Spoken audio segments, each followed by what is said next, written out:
not alone, and I think that's really important, and being able to share my journey with others and help inspire other people and connect with other people as well, because I think that's so important that we can all do this together. So my name's Ebonie Boucher, I'm 26 years old and I have a systemic autoinflammatory disorder. So it's pretty complex, so I guess I'm kind of undiagnosed still to this day. So that's sort of an umbrella term because they don't quite specifically know what it is, but it's autoinflammatory in its nature, so it's an autoimmune disease, and it's sort of slowly progressing and taking over more and more parts and different organs of my body. It started with seizures, and they didn't know what they were, so they were non-epileptic in their nature. I then started losing vision in my right eye, and they found out that was optic neuritis, and then that's when they discovered that it was an autoimmune disorder. Slowly but surely they started discovering that it was autoimmune and inflammatory, and it had started attacking more and more things in my body. It's attacked all of my digestive tract, it's now started attacking my blood. My first ever seizure was in 2018.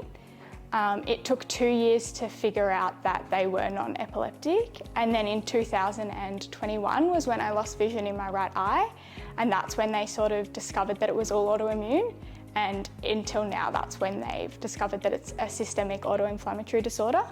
And yeah, we're still working, but at least now I'm getting treatment, and that's significantly helped. I'm no longer having seizures daily, which is wonderful. So what's that, 5 years? From what I used to be, I'm probably a shadow of myself and what I can do. So I grew up being an elite athlete. I was very active. I was a go-getter. So I've had to change all that. Like, I can no longer run, play, that kind of stuff. I've had to change my career path. I always wanted to work in the sporting marketing industry, and I can't do that anymore. Definitely not being able to plan things in advance, because I no longer can know when I'm going to next be in hospital. I don't know what the next week, the next month, the next day is going to hold even. Just never knowing what my body's going to do tomorrow. I can sit here today looking so well, so happy, but overnight things can spiral. But that's also brought a whole change in my perspective of life, which I'm actually so thankful and grateful for as well. Family and friends and having that support.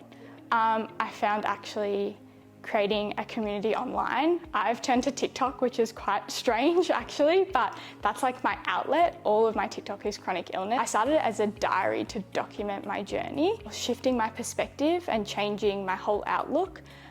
Looking at the smaller things, like being able to just sit and read and reflect on how far I've come. Early in my journey, I said to myself, I can sit and mope and be like, why me, and cry about this, or I can tackle every day with a smile on my face. I'm not alone, and I think that's really important, and being able to share my journey with others and help inspire other people and connect with other people as well, because I think that's so important that we can all do this together. At the moment, and I'm full obsessed with this, paint by numbers. Yeah, because it's summer, I love sitting outside when it's sunset, put some music on. Oh, I just get full into it. I can fully detach. I think about nothing, and I just sit and paint away. I've done 3 at least recently. I just sit there, I get lost in time. It's so my jam at the moment. Other thing is walking my dog. I just put my headphones in, listen to a podcast, listen to my favorite music, and just walk, and it's my Ebonie time. I love it. My favorite is the rectangle heat pack. I get a lot of stomach pain and things. I put it vertical. I just love it because it just covers everything. That's just me, and I curl up with it. And then recently, because I had a port inserted, I put them in the freezer, and I shoved it, the little square hand warmers. Oh, it was so good because it was so inflamed and swollen. Oh, it was the best thing ever. So if anyone's getting a port ever, or you need a port insertion, they don't warn you how painful it is. That's the one thing they don't do.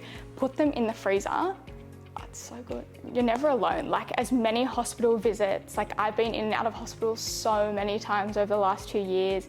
Did a year of hospital in the home. I've had so many intensive care stays. I've been potted and probed there's no other, but you are not alone. So as much as you think it's tireless, you can't do it, you want to give up, just know you're not alone and you can do it. And there's so many people out there that are willing to love and support you. Keep pushing through, keep smiling, find the things that you love and make the most of the good days. Because if you make the most of the times that you're good and healthy, the times that you are struggling and down and need to be in hospital, it makes those times so much easier.